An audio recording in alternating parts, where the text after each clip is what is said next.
Hello, everyone. What's going on, Flickin' Fanatics? Welcome to the season finale spoiler review of Marvel Studios' Hawkeye, exclusively on Disney Plus. We have myself, Jesse Swift, Sean Wingblade, and mystery guest here to talk about what went right, what went wrong, and maybe the series as a whole. Join us right after this. I made a lot of powerful enemies.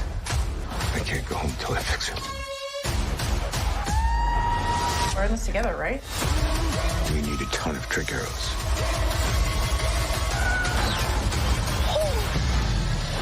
Gotta show me how you make those.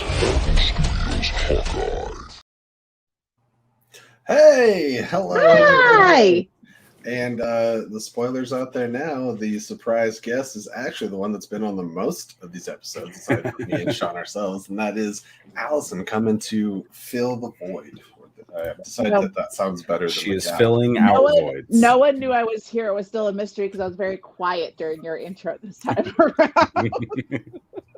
Unlike saying a first time for everything comes from 100%. Our last show, we're like, all right, everyone be quiet. And Allison's like, all right, cool. Just hitting everything. Dropped my water bottle. Thought I muted my mic. Did not. Definitely did not. That is okay. Welcome everyone that's in the chat. Well, nobody's in the chat yet, but I see that they're viewing. There it is. There's Maddie Gunner. Maddie Gunner. Going to sleep what at up, 1 to bud? say hi. Hi, Aww. Maddie. We appreciate you. He's probably just getting home, I imagine. Going to sleep? No, I think it's like 5 a.m. there. Yeah. 4 a.m. there. Well, he was on the plane earlier today, I think. Oh, right. Were you still back. flying, bud? Yeah, I don't know. Hi. Anyways. Love you, Maddie. Haven't already, please hit that like button preemptively. You don't know if you're going to like this video, but I'm telling you, hit the button anyways, and we'll do our best to meet your expectations. I liked it. Yes, like the video now, and then make us live up to the expectation of you. Oh, hey, Shug. Afterwards. Hi, What up, Shug?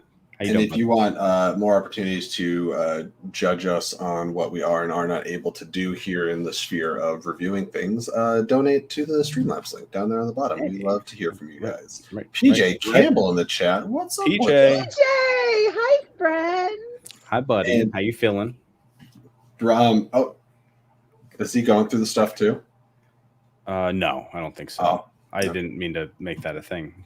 I just meant, how are you doing? Shout out to Preston. Thank you, bud. I was just going to say, coming over from Twitch, if you guys aren't following us on Twitch, please do that. We recently had a name change. That's important. What are we, Sean? I should make a graphic for it. We are now Swift Wingblade. All one word. You guys it's both are of our so names. cute. We We're are best friends. absolutely the cutest. Awesome It's like last You're the cutest couple. Real teens right here. Sean and I, and You know then what? Lucky the pizza dog, I'm gonna and put then you the over owl that was in the tree. Exactly. No, but that's exactly how it should be. Those two best friends right next to each other. I love it. So, if it wasn't already obvious, we have right above Allison's head there. This is a full spoiler review, and this time, let's do it a little differently. I think when's the best time to switch it up? The last episode, when everyone's gotten used to what you're doing. I kind of want to go through this episode. We usually kind of bounce all over the place. Let's take the time. Let's talk about this episode because we were left on a cliffhanger of sorts last week, something that we were highly anticipating this week, which is more than a Giphy image of Vincent D'Onofrio as Wilson Fisk. My brain is trying to mess up everything that I'm saying right now. PJ just out here living his best life. Yes, 100%. Spidey 4 in a Daredevil movie, no reason. Give me yes. The thing is, I'm out here dreaming of a Spidey 3 movie. Yeah. And of a different sorts. Me too. Absolutely. Mm-hmm. All right. Well, we kick off getting a much closer look at the meeting between Wilson Fisk and Eleanor Bishop, and we get the cane. It's good to not only see Vincent D'Onofrio again, but hear the fascinating inflection that he has chosen for that character. I think it is one of the things that has made it iconic, and one of the things that would, if any other actor were to take up the mantle of Wilson Fisk, Kingpin. And we got to see him right away too. it wasn't like delayed. Like we didn't have to sit through the entire episode and be like, oh, they promised him and he came in at the last 10 minutes or something. You know, we got to see him immediately. That was awesome. How big of a sigh of relief do you think D'Onofrio finally had as soon as the final episode dropped, that he could just like be all over Twitter again and actually talk about himself versus like little tidbits or like trying to like not tell people he's not it but still talk about the show, like how much he loved it. Was he not already all over Twitter? I mean, he was the entire time. Like, hey guys, I love how you should watch this show. Right. I love how he's like, congratulations, Charlie Cox, and welcome back to the MCU. Right? Yeah. Which, spoiler. I like Hobbit. Give me Andy, don't worry, buddy. We got you. We promise. What? There it goes. Yes. Can I ask a dumb question? No. Moving on. Is there a significance to the Hawaiian shirt that I don't know Yes, about? it's the cover of Family Business comic. Sean, continue talking about the beginning of the... Are you going to look it up right now? I'll Google it, yes. Fine. But yes, there is a significance to it. Just being that it's a semi-iconic look in the comics. Vinny D is about as good at hiding stuff as Tom Holland. That's true. Right? It was, yeah.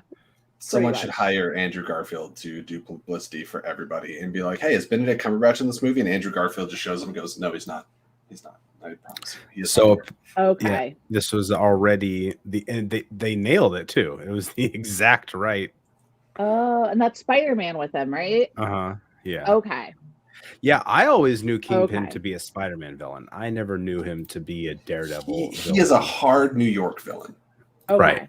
That makes sense. And he is very prominent in every New York-based hero's story.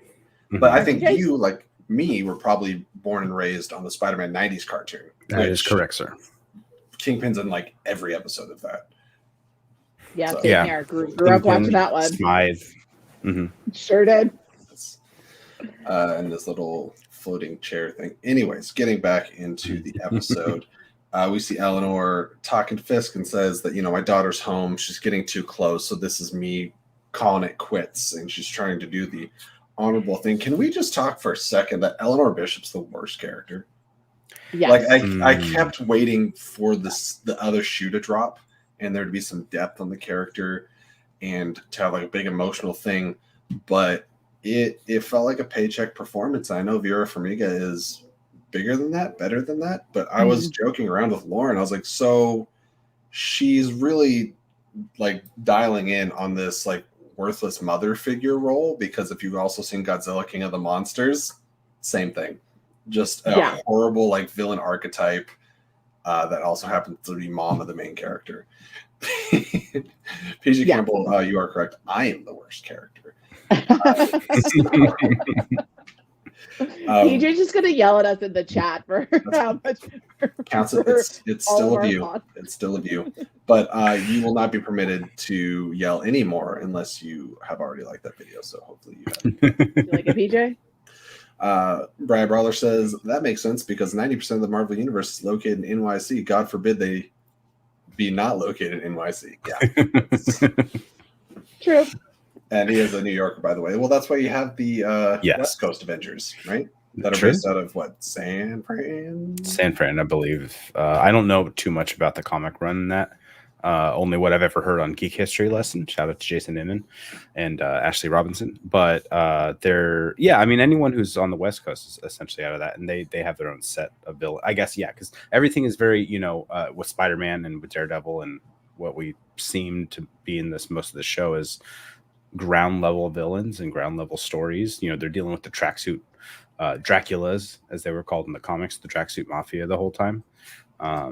And so they're dealing with just the small time. And I think we talked about this. Hey, Streamline. My money and I need it now. It's my money and I need it now. I think we talked about it weeks ago when we were thinking if Kingpin was going to come in or not. And did he buy the old Avengers Tower and stuff like that? And I don't see Kingpin wants to fly under the radar. I think it was Pat who said it. and he's not on the level of like Tony Stark rich, like he's not worldwide rich, Right. but he's New York rich. He just wants to run his city. He doesn't want to run the world. He just wants to stick with the city. Vincent himself actually brought up a really good point, because I was talking with some people. It's like, this doesn't seem, the big question is this specifically the Netflix Kingpin / Wilson Fisk? My point that I was trying to make is that I don't think it'll ever be addressed one way or the other. I think they're going to let people who want to have headcanon and not intentionally do anything that really directly contradicts it, other than maybe his power and strength level, which we will get into. But he did say acting wise, he's trying to be consistent with the role.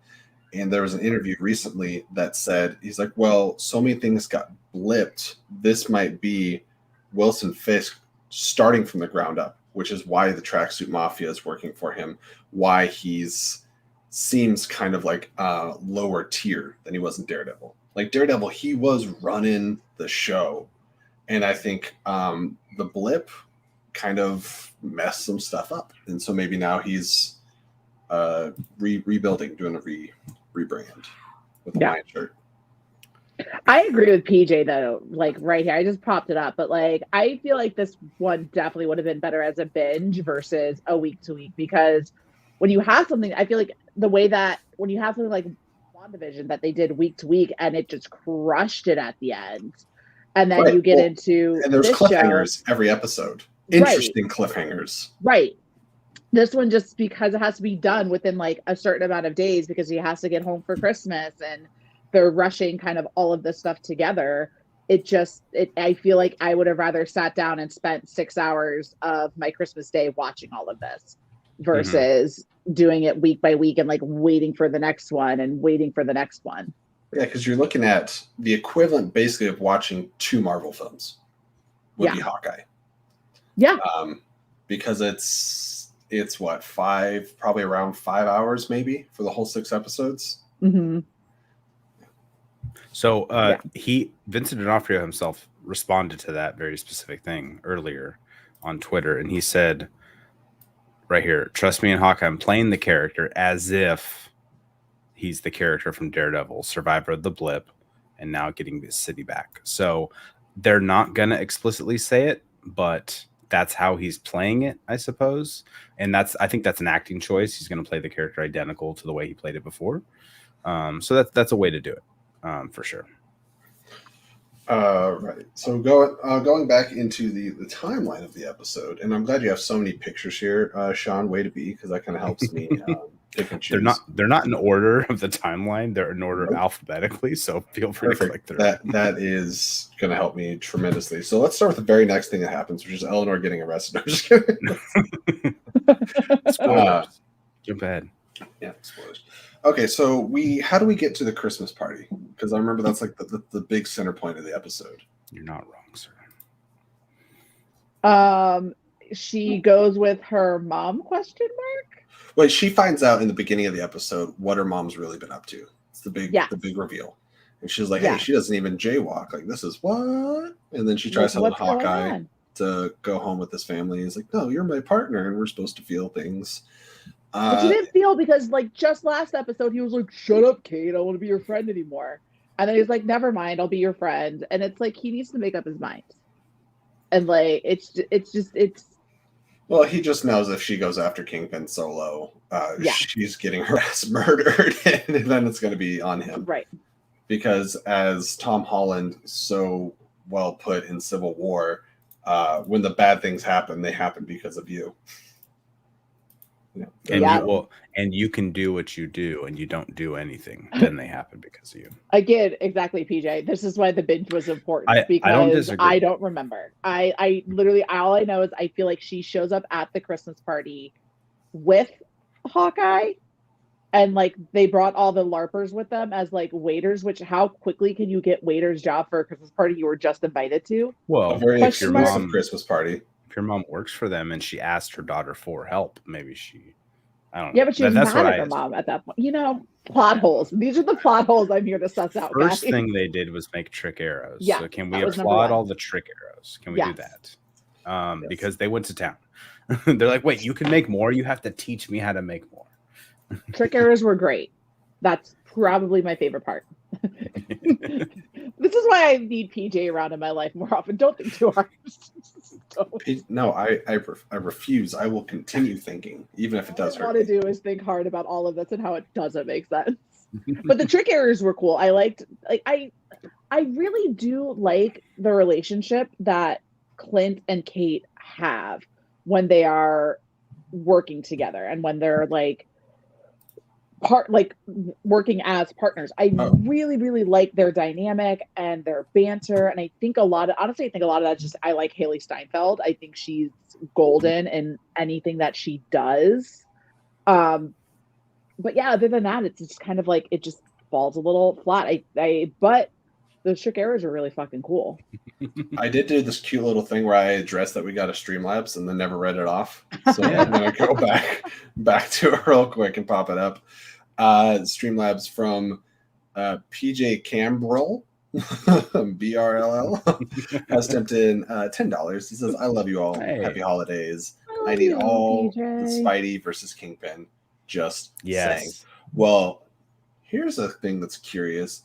Did they level him up for that reason? Because this Kingpin could A, survive a punch from Spider-Man, and 2, punch back pretty hard. Because this fool got hit with a car, arrow, a freaking bomb, and then we're supposed to believe that he got taken out with a bullet. We'll talk about that. Well, this picture I snatched, he has the arrow in his chest. It's there, and he just snaps it off. Okay, dude, what are you on right now? And then later on, this too dangerous arrow, which explodes half the building, and Kate survives as well. Awesome, but yeah, he goes flying across the room and just hobbles out. Well, I mean, we're already talking about it. Let's talk about it for a second. Just to meet the business end of Echo's gun. Yeah, maybe. So when that happened and Echo walked up, Maya walked up with the gun, I looked at Lauren because I could see her already rearing up, about to be angry. And she said, I said, let me tell you something. And I grabbed her hand. I said, I think they're going to follow the comics right here.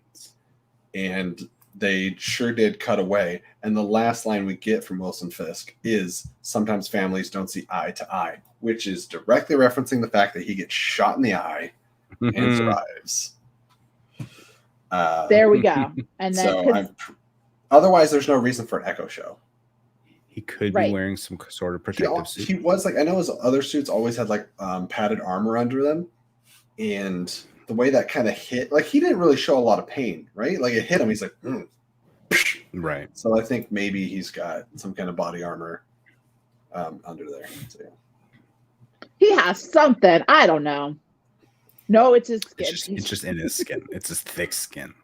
Yeah, I'm gonna live the rest of my life watching stuff like this by PJ Campbell rules of not thinking too hard. I'm just gonna be like, it makes sense. That is an easier way to go. Let's talk about when was it just Hailee Steinfeld? Kate Bishop comes across Yelena. I love them. The Christmas party. I cannot wait. They're both 25 in real life. I really want both of them to be part of the new Avengers or the next level Avengers, because their chemistry is hysterical. I want a buddy sitcom where one plays good cop, bad cop with the two of them. Where Yelena's the bad cop, the good cop, and they have to work together and fight crime. And I want that so bad. I want it with a cheesy I want 90s sitcom, all of it. I want it with the two of them. Forever. Kate just has to keep stopping Yelena from killing people.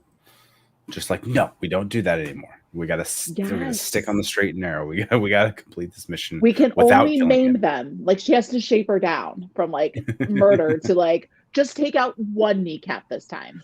Right. Kate hitting all the elevator buttons absolutely did it for me. That's so annoying. Elf style. Yeah, exactly. And Yelena just walks out, just jumps out a window.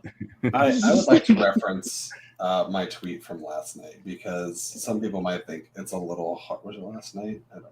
When does the show come out? Wednesday. It was yesterday. Yes, today's Thursday. Hawkeye could be the new Nick Fury. That could be fun for the Young Avengers. I don't think we ever find out where exactly his farm is located. There might be like a location thing in like Infinity War when they're dusted at the end, or the beginning of Endgame, but I don't think we ever explicitly find out. But there is snow, so that could be interesting. I wonder if he moves the family to San Francisco and we're getting stature, so we're getting other younger people and the fact that she was recast with a stronger actress is just goes to show that obviously they have stature plans. Right. Yeah. Ooh, yeah, jumping ahead a bit. Laura could be involved. True. Laura or Bobby? It's Laura. We're hinted at her truth. I don't know if we know her truth. Speak your truth. Okay. Is that a cow pun, Preston? Here we go. Utterly. Also, I ranked fun. the Marvel shows. I can get it's like 5. I'll just ramble off really quick. I said WandaVision, Loki, Falcon, and Winter Soldier, then Hawkeye, then What If. And although I'm looking forward to Boba Fett, because hopefully it's more consistently satisfying, I said this one ironically missed the mark, and Yelena carried the last 3 episodes on her back. She sure did. I still feel that way. No, she definitely did. I don't know if I would put Winter Soldier above Hawkeye, though. Honestly, I think I would switch those two I think I did switch those two, but like I would switch those two with my MCU shows. They're almost interchangeable for me, but I think the height of what pushes Falcon Winter Soldier over is the best moments of John Walker and Isaiah Bradley. I think are stronger than anything that's in Hawkeye. But it's not a strong argument, but we don't have to get into placements. But I think that's a fair take. I think they're kind of. Look, guys, I have more shit to go learn about. Oh, you don't know?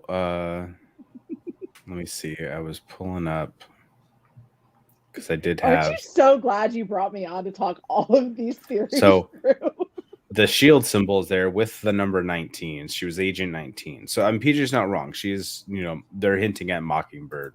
I think they're doing it in a creative way just because they already did Mockingbird and Agents of S.H.I.E.L.D. And they did specifically Bobby. I don't remember her last name, but they're not trying to rename Laura. They're just giving her the title of Mockingbird, which could be just a moniker that's passed down like Hawkeye is about to be, Was that our show with Winston Marshall where I said, like, what if she's kind of like a mockingbird? Maybe. Or it was one of the last couple episodes we were looking at, like, if the watch belonged to Laura and if it did, what that would mean. I love Agents of S.H.I.E.L.D. Can I just say I love talking to PJ using his appropriate words and not just cursing. And he's like, I'm going to edit myself. I'm going to censor it a little bit so we can be family friendly. Appreciate you, PJ. Preston, but why? Why do you hope not? So what does Mockingbird do? Does she also shoot arrows while we're on the subject? She was think of Black Widow as an Agent of S.H.I.E.L.D. I was going to say she's Black Widow light. But a lot of the time she uses like a full, I don't know if she did Agents of S.H.I.E.L.D., but in the comics, she much more often used a bow staff more than like batons like Black Widow uses. Yeah. But her costume in the comics is rough. I might pull up an image of it. I was going to say, I got to Google it now. Okay. I love where this is going. I'm so glad I'm here, guys.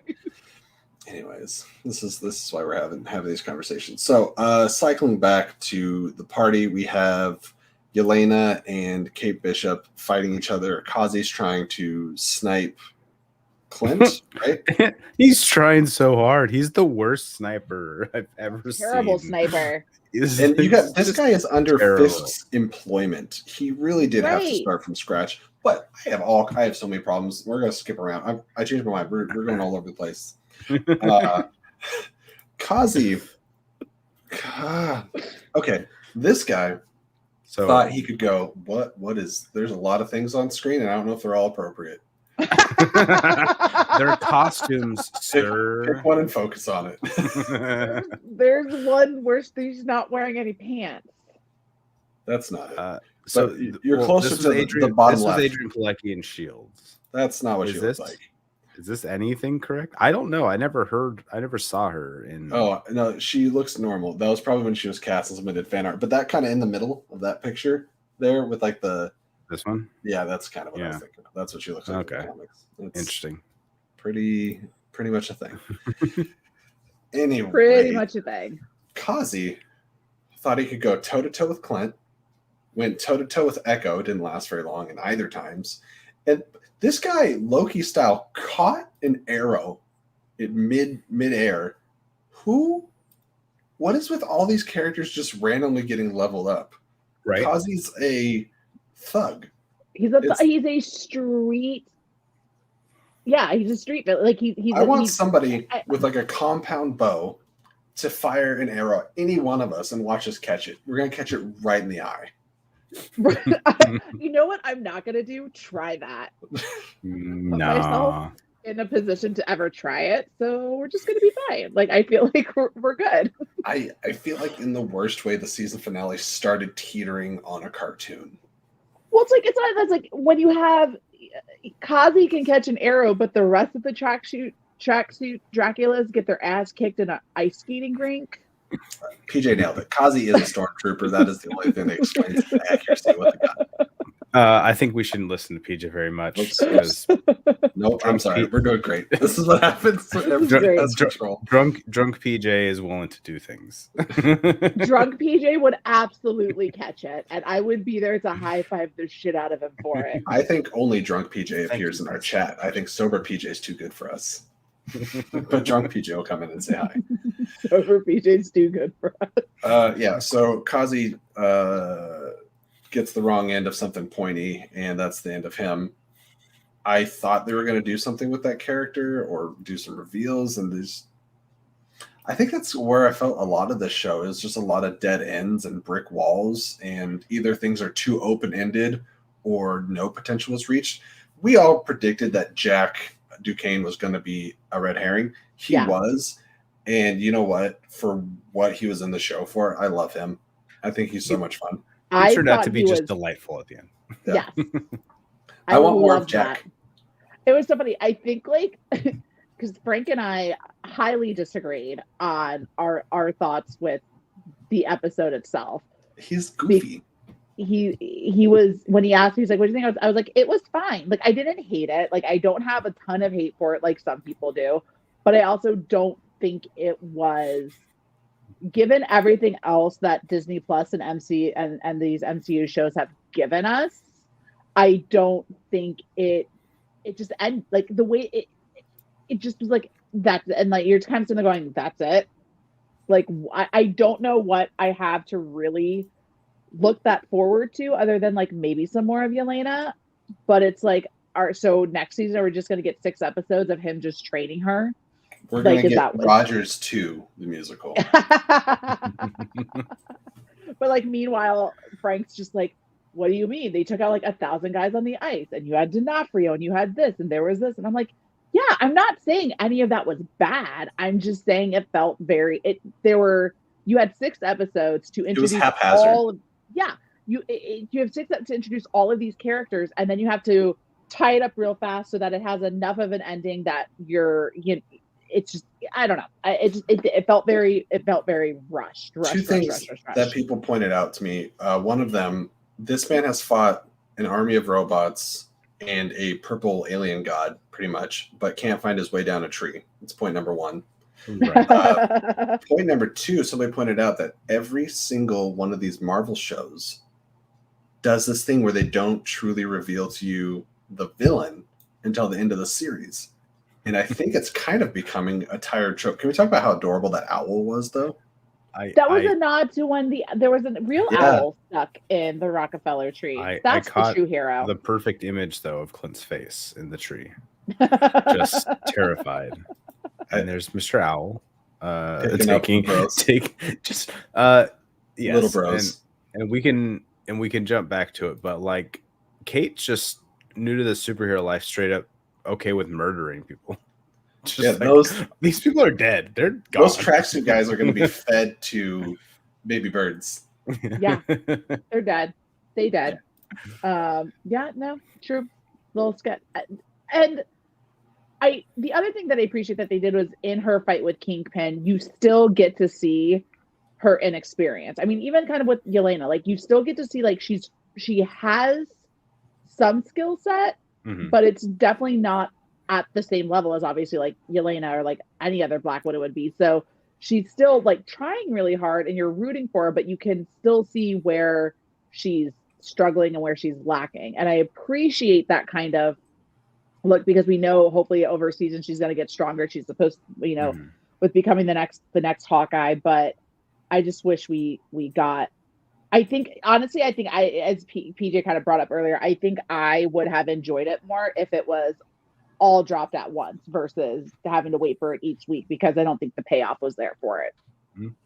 I don't disagree with that. Preston, I don't think we got confirmation, but they did list it as a season finale, not a series finale. And we know we get Echo, and you can kind of, that's somewhat a sequel to certain elements of it. I'm hearing rumors that Kate Bishop might show up in Quantumania. Could be fun. Could be fun. Maybe.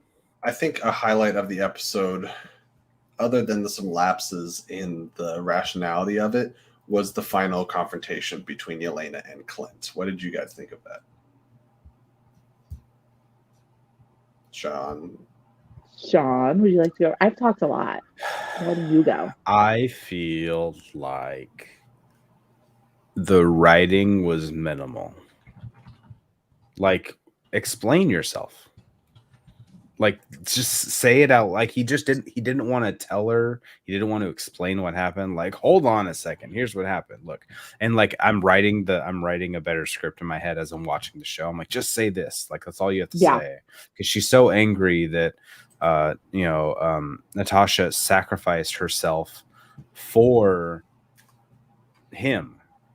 And all he had to say was like, it wasn't for me. Like, it was for my wife and my kids who she loves. It was for the world, but it was also for you, for her sister. Like, she didn't just sacrifice herself for me. I'm not a one person. She saved the world. She saved everyone. And like, I was just waiting for something more, just a little bit more to come out of it. Yeah, no, I can see that. Like, and I honestly hate when things are like that. When it's like,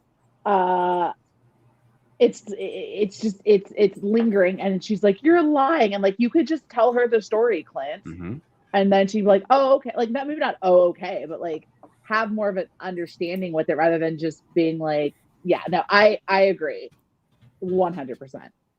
I heard today that I thought was pretty on point. I didn't think initially.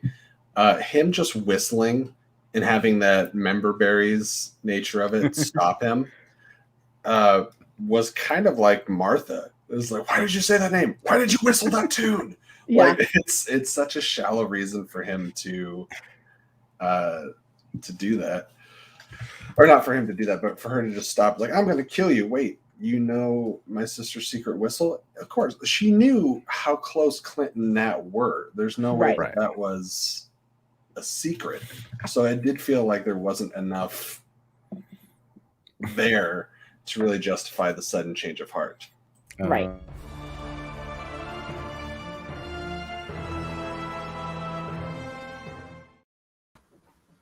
Hey, we got there's an awkward There we go. Straight from the chat. Number one, which one of you fucks was like, only I would come on here if I'm drunk? Fuck. Okay, what I was confused because you said drunk PJ would do it, and I thought I was just saying that drunk PJ would try to catch an arrow. Welcome PJ to the show. I love that all the times that we've invited you to the show, you're always busy, but it's the time that you don't get that you show up. That's not true. I was invited. He was invited. John invited him before he invited me. Regardless, your giddy optimism is much appreciated here. Why don't you tell us some of your highlights of this show? Because I think I can safely say out of this panel, no judgment, but I think you enjoyed it the most. So I would love to hear your perspective. For hold me, on. We have a new overlay. Oh, hey. That's a terrible. How? Very fast. I think need for to me- go then. Now that your first choice is here, I can go ahead and go. Okay, cool. Thanks. Okay, bye, Allison. It was good seeing you. Bye. Bye. I think And for me, tell us what the next track is you would write for Rogers the Musical. I wouldn't.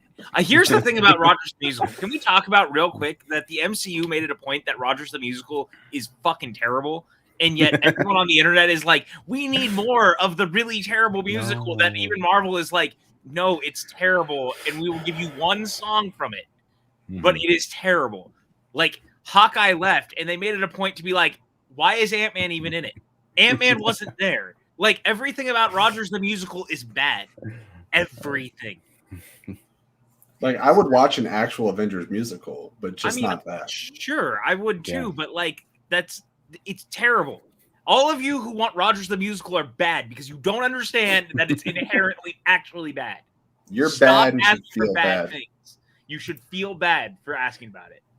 It was barely about Steve. We only got one song, Andy. Right. Explain why we What's happening? shouldn't have.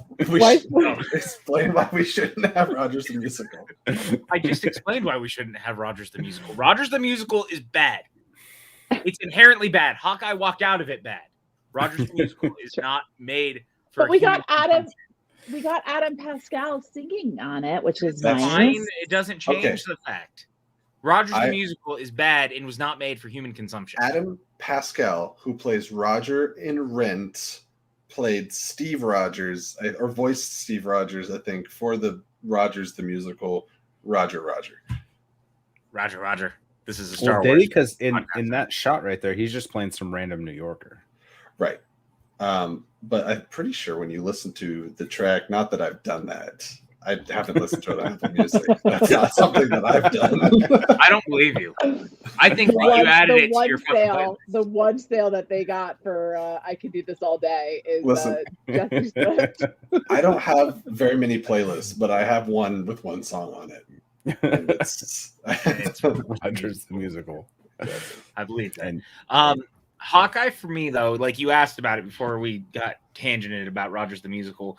I think the thing I liked about it the most is that it was kind of nice to have something that was so grounded, well, until the last episode, but like a lot more grounded than the stuff we were getting. Like there was no end of the world scenario. All of this was people living their day-to-day lives in the MCU. We don't see that a lot anymore. Like it's progressively gotten bigger and bigger and bigger since the first Avengers movie, right? mhm. Like everything has been end of the world in some fashion, or like at least some sort of global catastrophe. I'm not going to say it's always like end of the world scenarios, but it's pretty close to fucking end of the world scenarios a lot.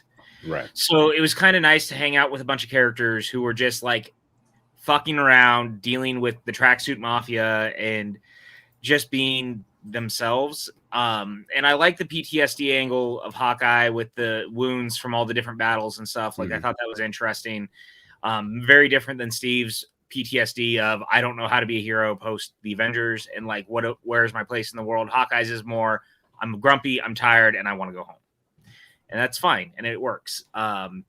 Overall, I think that was the thing that stood out to me the most is like I just want more of that.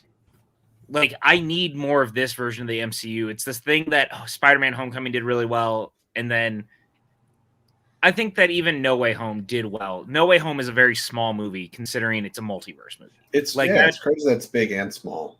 Yeah, like it's super small, super intimate, really doesn't leave the tri-state area. You know what I'm saying? Like even though it's a multiverse movie, it's still small and contained. So I really like that, and I like all the stuff with Kate and Hawkeye, and like the way that that's all built out is really fun. I think that it like very smartly played its hand with Laura throughout the series. She was clearly the woman in the chair because she clearly has a history with S.H.I.E.L.D. She clearly is Hawkeye's version of Mockingbird, which I think we're going to find out is probably a code name, not necessarily an actual name, which I think makes a lot of sense in this. And then I think as far as the finale goes, it was rushed, but I liked what it was going for. I think that the one thing I've taken away from all the MCU stuff is that for the most part, every one of the shows needed to be at least one more episode. At least, yeah. Like, Okay. I at feel least. very similar to the end of this season that I did the end of Falcon and Winter Soldier. There's highlights Yes. within the episode, but you're almost feeling a little cold at the end because you're like, you didn't have time for all this. You set up so much in 5 episodes that you tried to put a bow on in 6, and it's not anticlimactic. It's not the word I was looking for, but like it just didn't quite get there with a lot of the potentials. I think their big problem is they looked at the Netflix stuff, which outside of Iron Fist and the Defenders, everything was 13 episodes. And so they were like, we can't go 13 episodes. So they cut too much where these should have been 7 to 8 episodes probably. And the other problem that we're seeing is that for what it's worth, I didn't like most of the Netflix stuff, but everything was pretty contained to the story it was telling, even if it was really fucking overlong. I think 9's a good number. Like, isn't Mandalorian 9? Yeah, Mandalorian's 9, I think. And they're about 30-ish episodes, 30 minutes. And so I think that's what... I think you're right. But I think the biggest problem we're running into is that, like, the Netflix stuff, for all its problems, was pretty self-contained, because the truth of the matter is that no matter what Vincent D'Onofrio says, Feige's the final say on everything. The Netflix stuff was stuff he didn't produce, and so they were doing their stories in-house by themselves, their own way. Fine, fair enough. Just less work for Feige to do when he's like, well, we may not be addressing any of this past, but there's a fan base for these characters already. Why not just grab them? You don't always have to address every piece of history just because you're living in that world too. Which, like, if we go watch a biopic right now about something that happened a year ago, they don't have to address, the Spanish Inquisition just because it happened in the world. So we don't have to address every piece of whatever happened prior to their lives. They're going to move on with new stories. I 100% agree with you until we start running into the moment that Feige wants to use the hand. Like, there's no way that the Netflix stuff can survive that. The hand stuff was handled really fucking poorly. That just is. And Feige's not going to tie himself down to it. In the same, like, I think you're going to see a few more pieces that are pulled from Netflix, and it's mostly going to be the cast until we have a final actual say, for better or worse. Bring me back Scott Glenn. Yeah, I wouldn't hate that. But what I was going to say, though, is that overall, I think the big thing I took away from this is, like, it's all really great. The biggest problem we're running into, and I think it's something that Jesse just, like, kind of alluded to, is we keep running into, well, we're going to do another movie. Captain America 4 was announced the moment that Falcon and Winter Soldier ended. Yeah. So they're not feeling the need to close things off because they are in a constant state of storytelling. Like, the things they're doing don't need to end, because even if they don't do another season of something, Loki currently is the only thing that's been renewed for another season. Right. Fine, fair enough. But Captain America is getting a 4th movie with Falcon now in the lead. So they're taking their moments to, like, continue the stories in other ways. So the stuff that doesn't get tied up can be tied up other places. The Echo stuff is a great example of that. Echo, Kazi, Kingpin, and Daredevil will all be in Echo, right? Because we know that there's Kazi probably won't be unless it's a flashback. I think that there will still be some version of Kazi that has to be in play, flashback wise. Can I ask you a question? Do you guys feel that, one, it might have been premature to announce it, and 2, that Echo is something that we are excited about or felt earned, I guess, within this show? I felt like I was expecting my interest to be piqued a bit more, but I could possibly be overly pessimistic. So I want to kind of go around the table and see where your guys' level of anticipation is for Echo. PJ?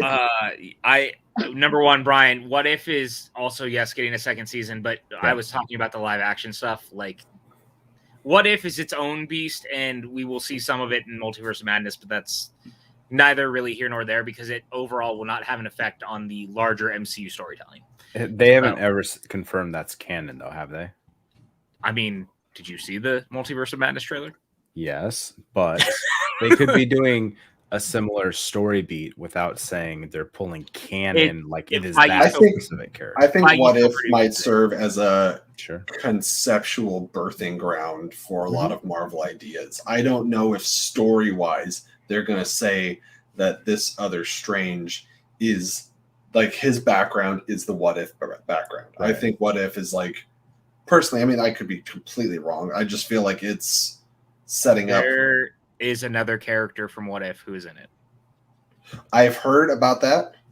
That's what I'm and- saying. Like, there, I think you're right. It's a birthing ground, but I think also because Feige actually produces What If, the stuff that works is the stuff they're going to lean on. I also It's think almost like they're using What If as like a let's just throw this out there Mhm. and see if Well, we have a people Marvel like it. Zombies animated show And- coming out Yeah. now. And they're like, and if they like it, we'll do something. It's literally like it's their own, like they're putting a shit ton of money into a storyboard that they're putting on Disney Plus. I What just don't if- think they can like it. afford to lean on it too much because I the viewership agree. was lower, and also it's mixed content. Like you said, it's ideas at the wall. viewership ultimately doesn't matter for this at all. Hold on a second. Oh my gosh! Uh-oh. The corgis are fighting. I What forget if PJ exactly got what his you're legs taken off? right. He goes, excuse me, my ankle is gone. What was your exact question you just asked? We pulled in so many different directions. My question or PJ's yeah, question? yours, Justin. My question is: do you feel like like there's anticipation that has been built for the Echo show, or do you feel like it's been a bit of a lackluster setup? I feel like this was a lackluster setup, but I feel like that could be the show as a whole in the sense of, do we feel like there were any real stakes for this show? No. There was And- mistakes. But I No. think No. that you guys are both right to a degree. I think that there was very little stakes, but I think that was kind of the point. And I don't think Echo was earned either. Like, I think the biggest it's a problem, Christmas story. It's but gotta give them also Christmas. they don't necessarily need to earn it. We expect a lot out of Marvel, right? Sometimes just getting to first base is like the base level of what Marvel needs to do. And all of us are going to watch Echo because we watched Hawkeye and we want to see more of Kingpin. Right. So it doesn't matter if they had to hit a home run and make it. It's about getting to first base and going, you're still going to keep watching because you want to know what's next. For better or worse, that is all they have to do. Well, I think that's also the fact that Echo exists is like confirmation that Kingpin's going to be okay, because I don't know where you go with the Echo show without without Kingpin. Kingpin. Yeah. Yeah. You also don't go to the you don't go to the like lengths to bring back Charlie Cox and Vincent D'Onofrio just to off him off screen. Right. I am currently. What's funny is we have seen almost nothing about the Kamala Khan Miss Marvel show. I'm more interested in Miss Marvel. I would be more interested in the Yelena show, Kate Bishop focus show. Like, it's like the only thing that's announced out of Hawkeye is Echo, and it feels like that's what I'm least excited for. It Not that I almost won't. feels I'm not like going to watch it, but I will watch it. it almost feels like kind of like what I feel like what this conversation is going is that everything in Hawkeye, like they just did it just so they can. It's like we're just gonna put this out there because we want to do an Echo show, and this is how we're gonna get that stepping stone. And so just doing an Echo show, or like it I don't know. It felt, I don't want to say lazy at the end. Allison, 1 second. I'm going to test something really quick. I need to see if you're echoing. Testing. Still got it. Maybe it's PJ. It might be me. It might be my setup. I have heard. Testing. PJ, you have an echo. But Are you hiding Echo in your room? Are you hiding her? listen, No, I just- I like She would whoop her ass. Alakwa Cox as Maya. Yes. I'm just like, I like her. It's one of those things where like, oh, Echo's also going to appear in this. I'm like, cool. It'll be cool to see her again.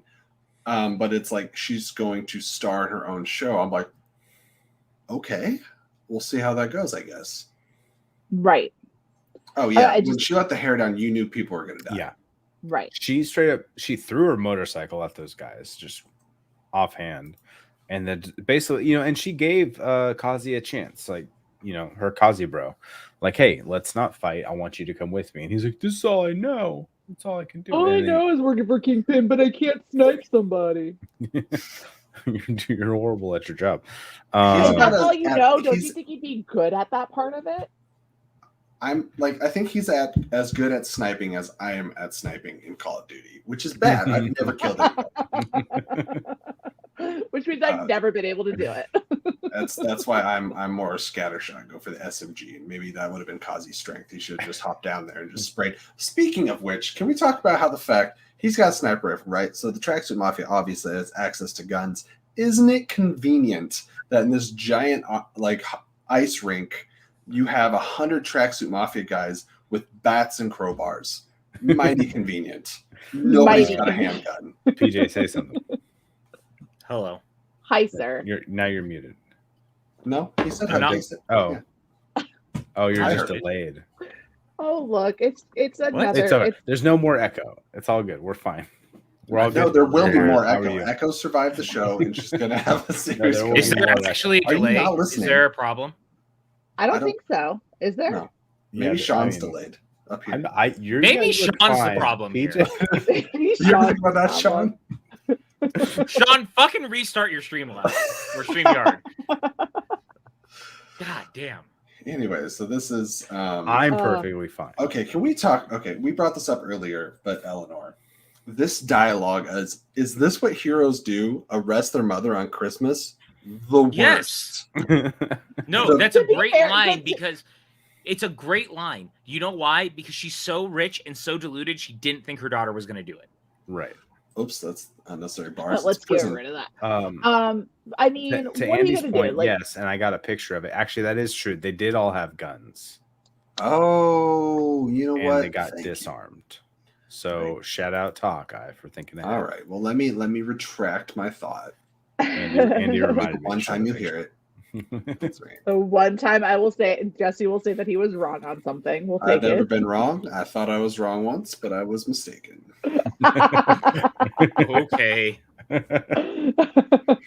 So PJ, real quick, which one was it that caused the fight between your corgis? Was it Dipper? Was he mad? That's just no, they're just idiots. But that's what's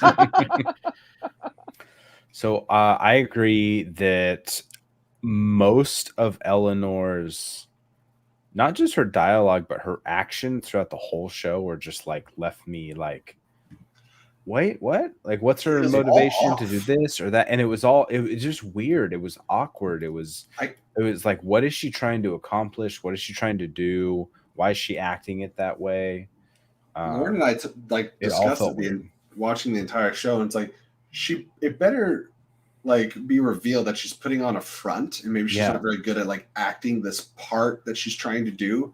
But then when like all the cards are on the table, she's exactly the same and nothing's changed. I was like, okay, so this is just now coming across as a strange, shallow character that's not very well scripted, or because Via Farmiga is a great actress. I just don't think that this role. She had a lot more screen time than Tony Dalton did, but he far and away was much more entertaining to watch.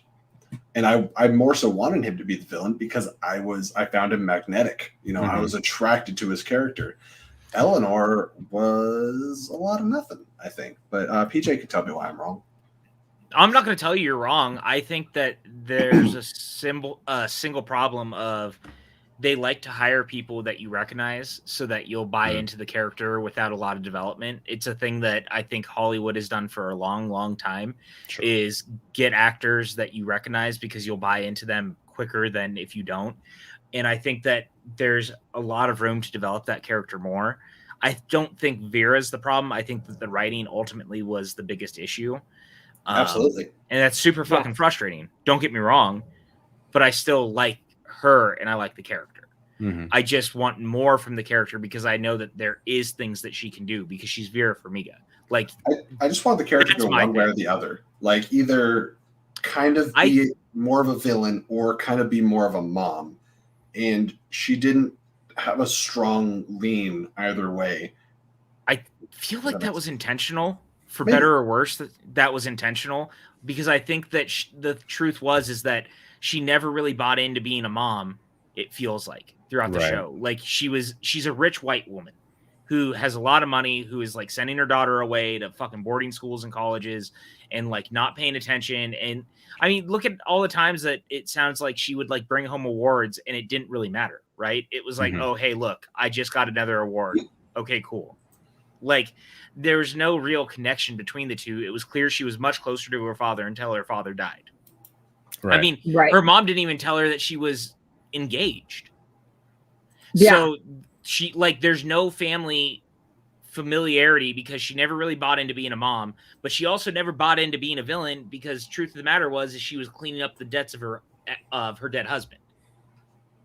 So there's a lot of, she just doesn't know what to do with her life, and she's just like wandering through life. And like, sure, fine, I guess that's a character arc that they can have, but you have to do more with it in the future, which is why this, of all the shows, is like the one that's most desperately needing a second season or something, because there's a lot more to do with a character like that, especially now that she's been put in prison. Because now I think she decides what the line is, and that's Right. fuck my daughter, I'm going to be a villain. If she goes into it, though, then that was the problem. And she's supposed to be set up to be what, Madame Mask, I believe, from the comics. Right. So we're Yes. anticipating a full villain turn. I had no idea what her. Yeah, she alter becomes ego a villain was. later. Okay. Yeah. So So- hopefully we get more. Good of that. morning. Where are you at, Polar Knights? Oh, so I'm And hopefully she goes into another it, though. character that I need to go and look up. Okay. Yes, Um, Madam I would Mask. say I don't know that's if you know most this, but things. with Marvel Me content, too. that does happen occasionally. You go Just like- straight to Google. Norway. fun. Jesus, Polar Knights. That's Oh. awesome. I got Sean Welcome. Right making on. me Well, watch. thank you. Good morning. I'm glad we Well- could wake you up this morning. I hope that you're I- enjoying your breakfast while watching us. No, I got Sean making me watch Lord of the Rings extended cut, followed Yes. by The Matrix. Now I have like so many other things that I have to go look up. This is becoming a lot more work than I ever thought it was going to be. I'm not gonna lie, guys. That is what this is, because being a nerd is not easy, and also No. The Matrix Resurrections fucking rocks, and I hope that you all watch it. It was awesome. We did I- a review They last saw night. it. I have I not. liked it quite a bit. Mhm. I'm not going to say anything other than it fucking rocks. Please watch it. Like, that is the kind of movie that I want to see studios doing, where it's like just balls to the walls. Fuck everything else. Like, we're just. Where's the doing- banner that says mini Matrix review? Because here it comes. Oh, hi. Hi, Polar Knights. I'm PJ. This is PJ. He That's has lots PJ's of movies. collection. That is every single film he owns. It's And not, then though, some. because there's a shelf that you can't There's a see whole that's over nother here. shelf. We did do our full review of Matrix Resurrections just last night, much less than 24 hours ago. So that was fun. That was a good time. And Scott, Has Unless anyone for else me, watched it was twice 24 already? hours. what's up? Has anyone else watched it twice already, or is that just If I didn't have work, I would have probably. Alright. But I started kind of. Revolutions and I haven't finished it yet. So I'm going to finish Revolutions and then watch Resurrections again. I was Hey, watching it. while I Wow, was Star doing Drew. everything. Wow. Hey, No what's PJ. No love for The PJ. fuck?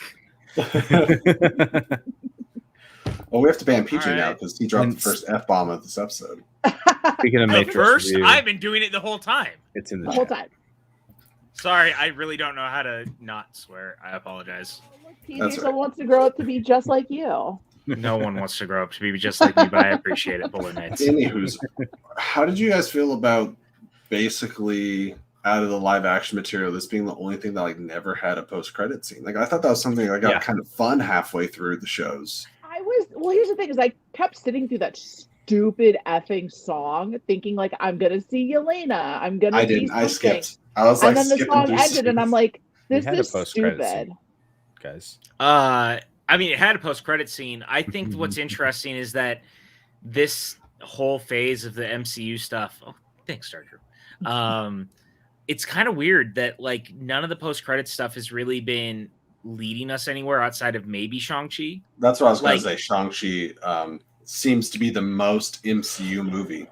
Mhm. Right Yeah, like, and maybe that's an intentional thing by Feige, like playing things close to the vest, because as we know, stuff is very fluid because of COVID. So maybe they don't want to make promises to certain things just yet because they don't know where things are going. Like, look, there's This every is not true.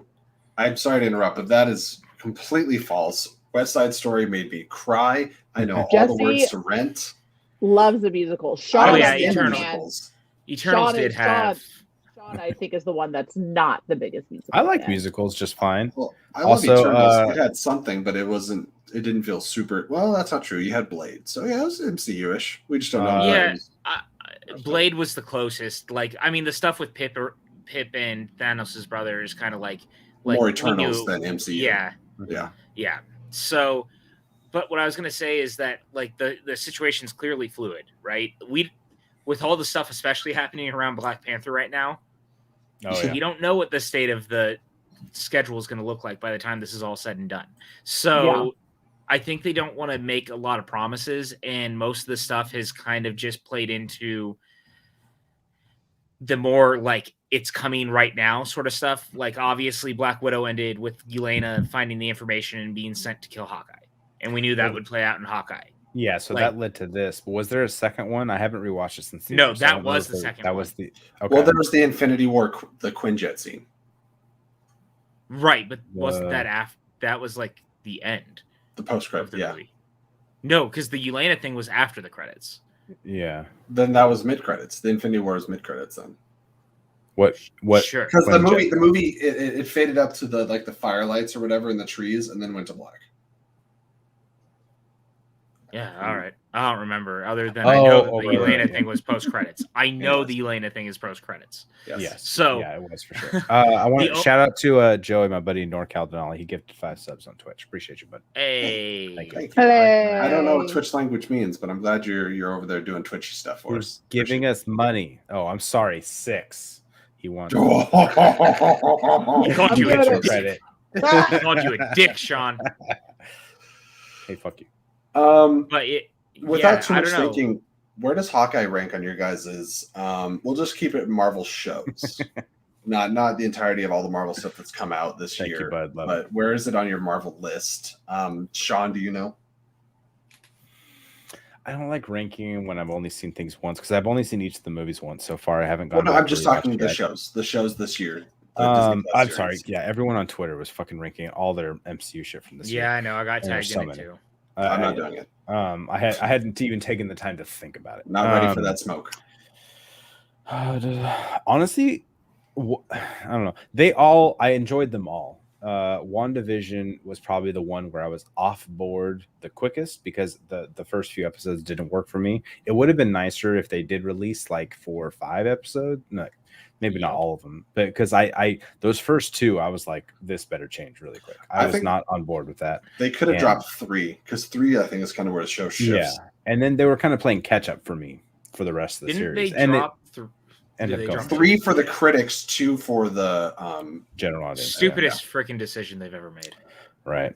And I like Falcon Winter Soldier a lot, but I think Loki outdid it for me because it had more to do with the overall universe, and it was a lot of character stuff, but also they broke the multiverse and Kang and everything up, and so this is probably it's above What If. I think What If is last, but not because I didn't like it, just because I like them all. It's just various levels. I think that's usually the case with the MCU. It's just like what you liked least, not necessarily what was bad. Yeah, I didn't dislike any of them. I just liked others so much more. So this I would put number 4 out of the 5. I think that I'm the only one who has What If like middle of the pack. I've seen everyone putting What If last, and I'm like, no, I really dug What If because What If took a lot of swings. And I think it's also some of like the darkest and more mature storytelling that Marvel's. It also had one of the strongest finales. If I'm being honest, What If had one of the strongest finales of all the shows. Yeah, dude, Guardians of the Multiverse is freaking dope. But there's if I'm looking at it as the entirety of the series, even though they are kind of like broken up, half the episodes didn't work for me like on any level, and then half really did. So it's a mixed bag for me. So that's why I have to put it as low as I do. No, I get it. Look, I'm not going to judge anyone. What If, even as a comic series, it was never like the best-selling, greatest version of the comics. Like, I love the What If comics. I have a lot of them from growing up and reading them, and it's always a mixed bag, but that's what I've always liked, is that it doesn't really matter. Like, you don't know what you're going to get, and that's kind of interesting, and it's kind of fun. Loki's my number 1. This is probably right after it, but I'm such a fucking stan and sucker for street level stuff. Like, we don't get enough of it, and I'm like the character interactions. Moon Knight. Yeah, and Moon Knight is going to be something. I can't wait. And I'm excited for She-Hulk, because She-Hulk's going to be pretty street level too, except for I heard Abominations in it, so that might get destructive street level. It's literally taking notes with all these new names that just keep coming up. I'm like, oh, here's another one. Oh, there we go. I'm super hyped for She-Hulk, especially because like Matt Murdock will be in it, which I think is great. Like it'll be the continuation of having Charlie Cox come back, which is super important. There was supposed to be another Netflix character who was in it, who I don't think made it because of COVID stuff, which is super unfortunate. Cannot wait for that to be behind us. Selfishly, yeah. And this is not me saying that the person who was supposed to be in it wasn't getting vaccinated. It's more of this person who was supposed to originally be in it couldn't take the time to have to be quarantined because they had other things going on also. Like people don't realize that the biggest problem with guest starring roles and stuff over the last 2 years was like you had to quarantine for 2 weeks before you could even be on set for a show, and you couldn't always ask people to do that. Right. And that really sucks. quick, we're pretty much done talking about Hawkeye, right? I feel like I feel like it. We liked it and didn't like it to varying degrees. It is on our list of shows that happened. I liked it. Thank you guys for joining all the episodes leading up to this. I just needed more stakes, more full world stakes. That's what I need more of. See, I think I'm cool with like not full world stakes. Like sometimes it's cool to just do stuff that doesn't necessarily have like groundbreaking ramifications. Okay. I want to know everyone's number one on this list, and this is all things that will be getting covered here on Flick and Reel Fancast. We will start doing Boba Fett reviews. That's not Marvel, but that is going to be on here. We're going to start technically Marvel. The Star Wars comics are Marvel. Well, you know what, PJ? What was the date that, Sean? We were talking about this earlier. The date the second episode will drop. 2 weeks from yesterday. Yeah, so 2 weeks from yesterday. We'll review the first 2 episodes. We're going to take a little quick holiday break, and then we'll start doing some Boba. Start fetting around. So excited for Boba Fett. I'll tell you right now, especially after watching No Way Home, I'll give you one show and one movie. Moon Knight is the TV show or the Disney Plus series I'm most looking forward to, and then Fantastic Four is my movie. I knew that. Please and thank you. Yeah. PJ? Right now it is TV wise Secret Invasion. Oof. Yeah, with Emilia Clarke and Ben Sam Mendelsohn. Jackson, Ben Mendelsohn. Especially because like No Way Home kind of put that out there of the, Fury. Obviously we've known since Far From Home, like Fury was clearly not on planet, but like now we know that there's other shit happening. And so I'm super excited for that. Movie wise, I think I'm with you. It's Fantastic Four, but I'm not going to lie. Quantumania is a very close second. Because Quantumania, I think, is going to have some pretty wild ramifications on the universe. I agree. Yeah. Allison, what's a show that piques your interest, at least of what's announced, and the movie? I mean, I don't know much with the shows, but everyone else, you guys are saying Secret Invasion, so I'm just going to say that one because I'm a follower. And do you know much about what Secret Invasion's about? Absolutely not. So in Captain Marvel, we met the Kree and the Skrulls. Skrulls. I like Skrulls. Right. So essentially, the Skrulls have invaded high-ranking government and have taken over people's identities. And a lot of heroes as well. At least that's in the comics. Who knows what they'll do in the actual movie or the show, rather? Well, we gotta get some Taika Waititi love for that's what I was gonna say for movie wise. Yeah. I'm also excited for She-Hulk. But I'm super stoked for Thor: Love and Thunder just because I love Taika Waititi so much. I'm really excited about that one. Yeah. And Thor Ragnarok is one of my absolute favorite MCU movies. So I can't wait to see what he does next. Yeah, Thor Ragnarok is easy top 5 MCU wise for me, and so that's probably my most excited movie. Thor: Love and Thunder. I mean, Fantastic Four. I'm excited for them to do it right, especially after Spider-Man 3 just came out and how much multiverse stuff is going into it, and it's Watts doing Fantastic Four, right? Not Peyton Reed. Peyton Reed was doing he's doing Quantumania. Yeah, but Peyton Reed had written a Fantastic Four script way back whenever. So no, I always get the a two 60 flipped up. set version. Yeah. Can I of ask you guys a Fantastic Four. question? I'm not done. How good do you think the chances are that we meet at least one Fantastic Four member in Quantumania? Sure. I think you're going to meet one before Quantumania. And that could be a direct setup too. Quantumania could send the Fantastic Four off, and then Fantastic Four, the movie itself, could bring them back, and then we actually find out about what happened to them, type of thing. Yeah, I I think like- that, and I think that you're right. There will be someone in Quantumania also. Mm-hmm. Ironheart for TV and Black Panther. I'm very curious to see Yeah. Ironheart, which ironically you say those two, and Riri will be introduced in Black Panther, which currently right now is honest. Well, and the possibility of Namor maybe being the villain, if there's any truth to that. Mm-hmm. It's those are the two things that have me most excited: is Riri and Namor in Black Panther. Hopefully, I mean, I'm Those- also one of those excited was for true. Blade. I like Mahershala Ali a lot, yes. so Yes. I'm stoked on that too. I wonder I- if that'll have more Kit Harington. Was it Dane Whitman, right? Is that his name Yeah. from Eternals? I think that's a safe bet.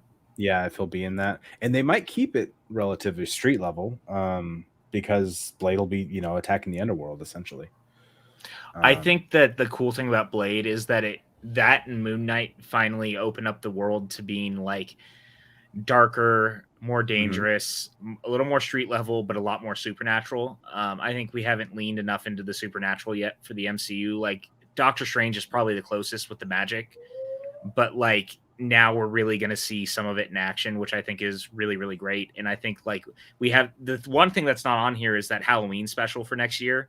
That's going to have Werewolf by Night. Yeah, and and there's stuff like rumors that. of possibly Vampire by Night as well. Yeah, which makes a ton of sense when Blade is going to be in this, and I think and that is don't where be Moon Knight was introduced, I believe, right? Is Werewolf by Night. Yep, and don't be surprised if we start to hear rumblings about Ghost Rider and Hey, Man Thing. as you say that. Yeah, like I think that Ghost Rider is very not far away. I think a lot of that stuff is not far away because now Feige's like, I can do a lot of really cool shit that we weren't able to do in the past because the audience is now on board. I think Guardians was always like the litmus test of can we go totally weird and wild and will the audience stay with us? And they did. And then it was like, okay, can we get to Endgame and will people stay with us? And they did. And now it's like the multiverse stuff. Okay, does it work? Great. They stuck with us. And when you get to that point, now it's like the audience will buy into anything. We just have to sell it the right way. And so all the supernatural stuff comes next. And I think that's really, really cool. Can you imagine telling your 2012 self about No Way Home? No, Right, 100% no. Yeah. Because truth of the matter is, and I'm going to like, we're just kind of talking like Marvel period now at this point. Like Feige was involved with all that stuff to some degree, which is why him pulling it off is both impressive, but also like Sony is their own worst enemy. In no way in my mind did I think Sony and Feige would get along long enough. Number one, to get what we've gotten, but to even be like, okay, yeah, we'll let you do it and show that we had such bad shortcomings with our previous versions of the characters and for like Feige to fix it. Because that's what he did. Like Feige 100% had to like build all these bridges with Tobey Maguire and Andrew Garfield just to make it happen, right? Like these are guys who were totally fucking screwed by Sony. Spoilers. It's a Hawkeye spoilers. My bad. So if you guys are watching our Hawkeye review and you haven't seen that, you all knew. Don't pretend like you all didn't knew. know. Yeah. So I think that you go a long way rebuilding those bridges, and I don't think that's the end of that either. Like, especially for someone like Andrew Garfield, who like poured all of himself into wanting to be Spider-Man to get it taken away, and now that door is open again. That's pretty cool. And A whole new you know web of that Feige, possibilities.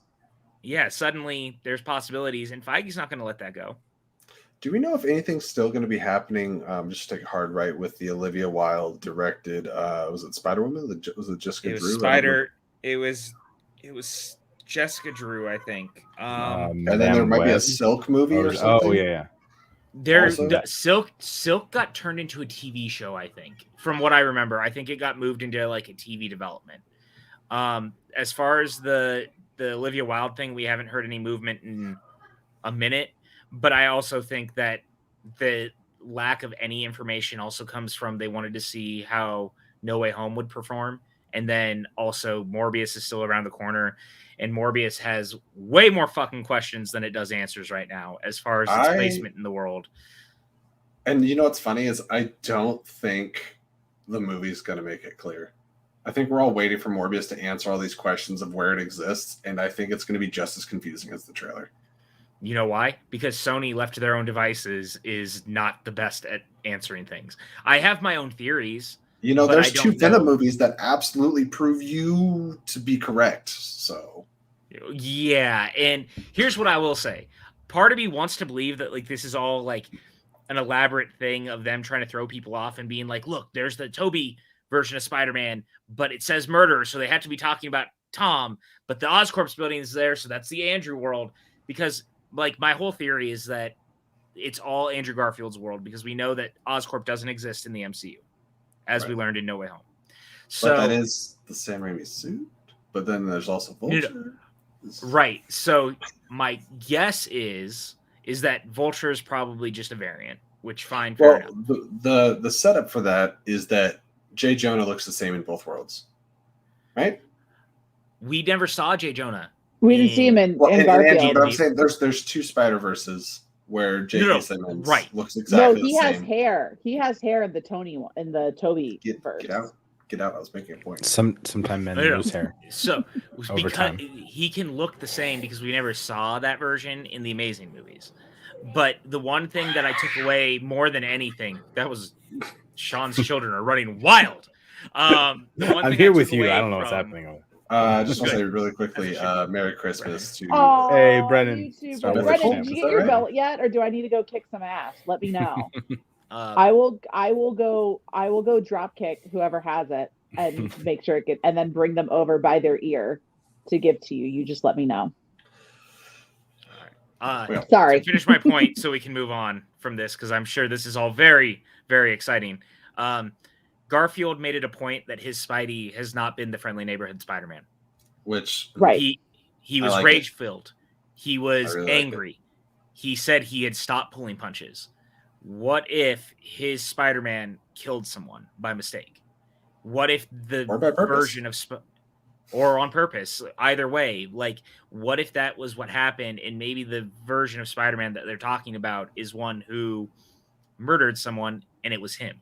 Because and then maybe Morbius, very Batman versus Superman. Morbius thinks that he's a threat, and like Morbius thinks in his own anti-hero vigilanteism that he should go after Spider-Man because Spider-Man's gone too far, and then they both Right. have to come to a something. I don't Right. know. In the same way that Venom is probably going to do the same thing. And I think that it's a pretty good chance that Andrew Garfield is going to be the one who's fighting Venom, not Tom Holland. I mean, I think Holland's clearly going to fight a Venom, but not Tom Hardy.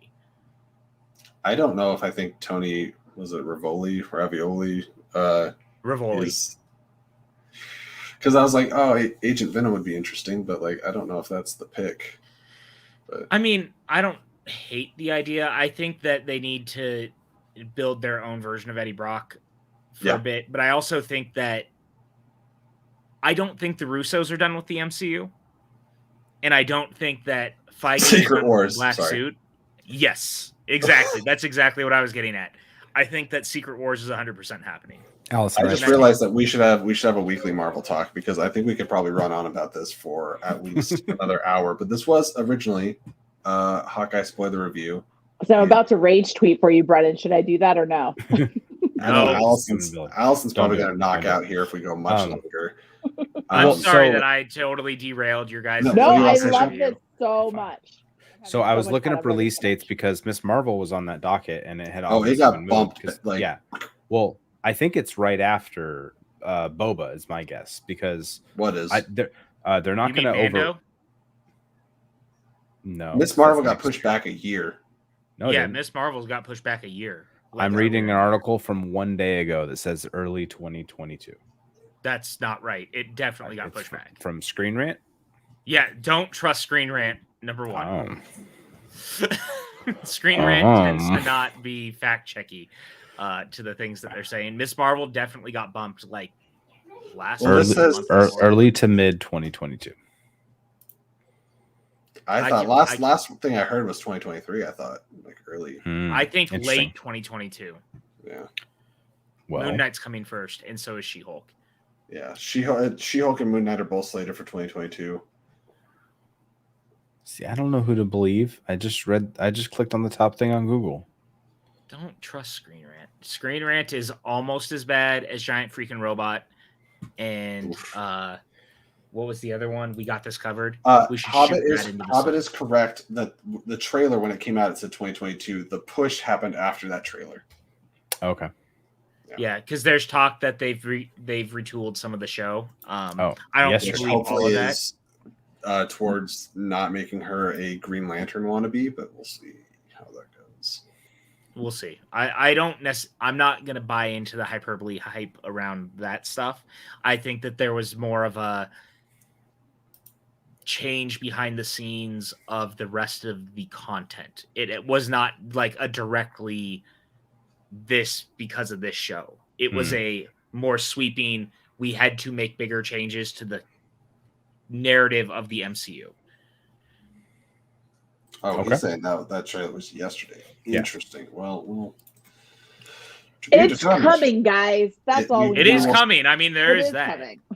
Well, The Flash was supposed to come out in like 2018, so we never know release dates.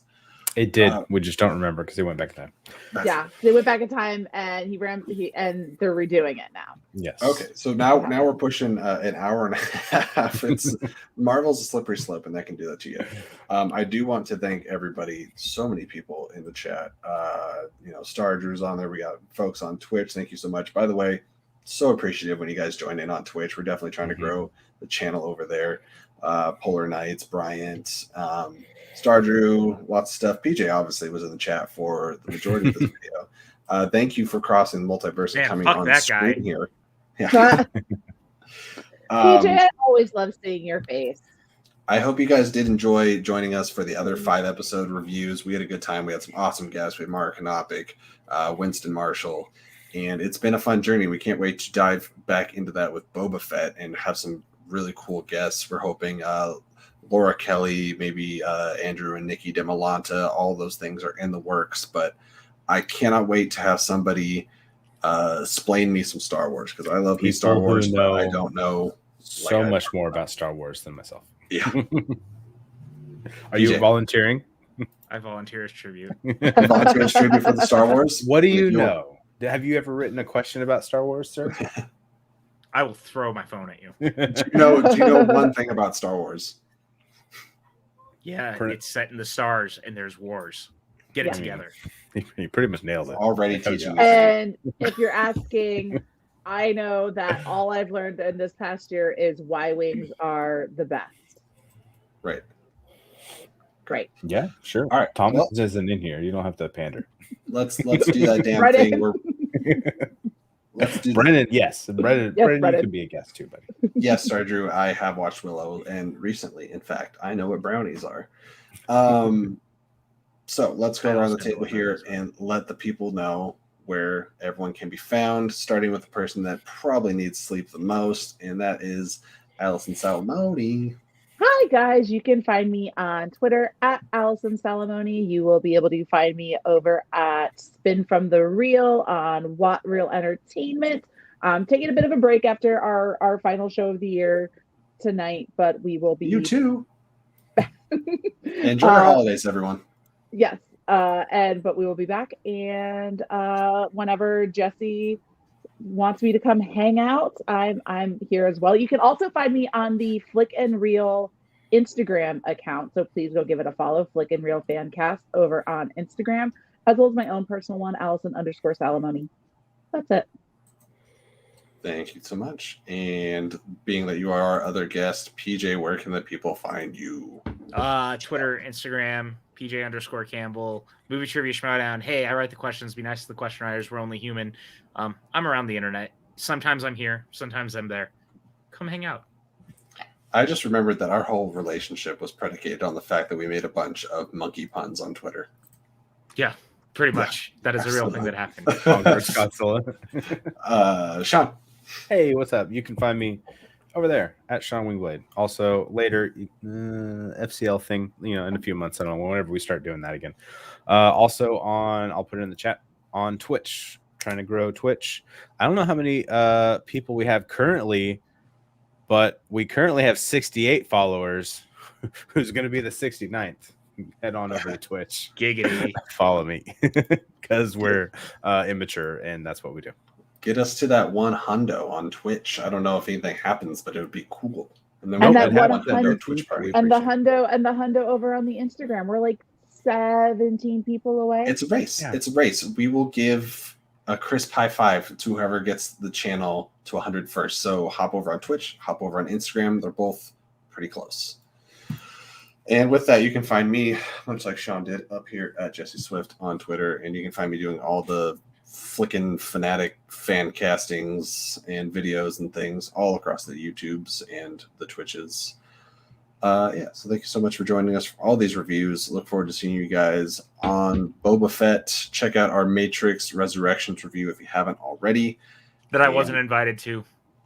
Pete, okay, you know what? You start talking to me some more, and come on the show. We would love to have you on. Just invite yourself, PJ. That's what I do. That's how I get around here. I'm like, hey, what are you guys doing tonight? Well, yeah, just Jesse? show about 4 times, then we'll give you the passcode to the stream, and then you just start running stuff. That's what happened. That's what happened to her. Did I show up tonight or not, motherfucker? God Listen. damn. Jesse was talking himself out of even going to see the movie. That's true. And I'm just like, no, buddy, like, stop watching reviews ahead of time. He goes, no, but they all said it's not good. I'm like, stop watching those people.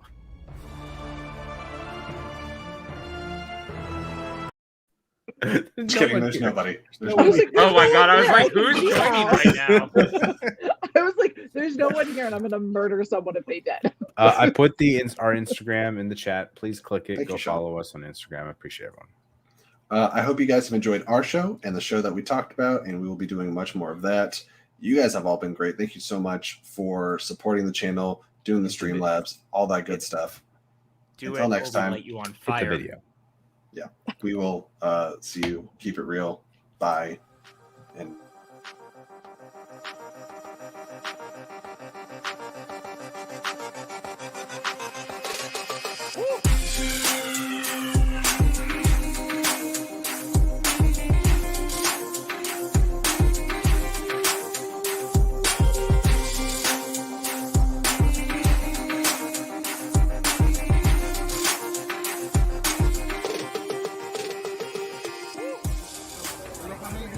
This is the sound of dun, dun, dun, dun, dun. It's the freaking real show. But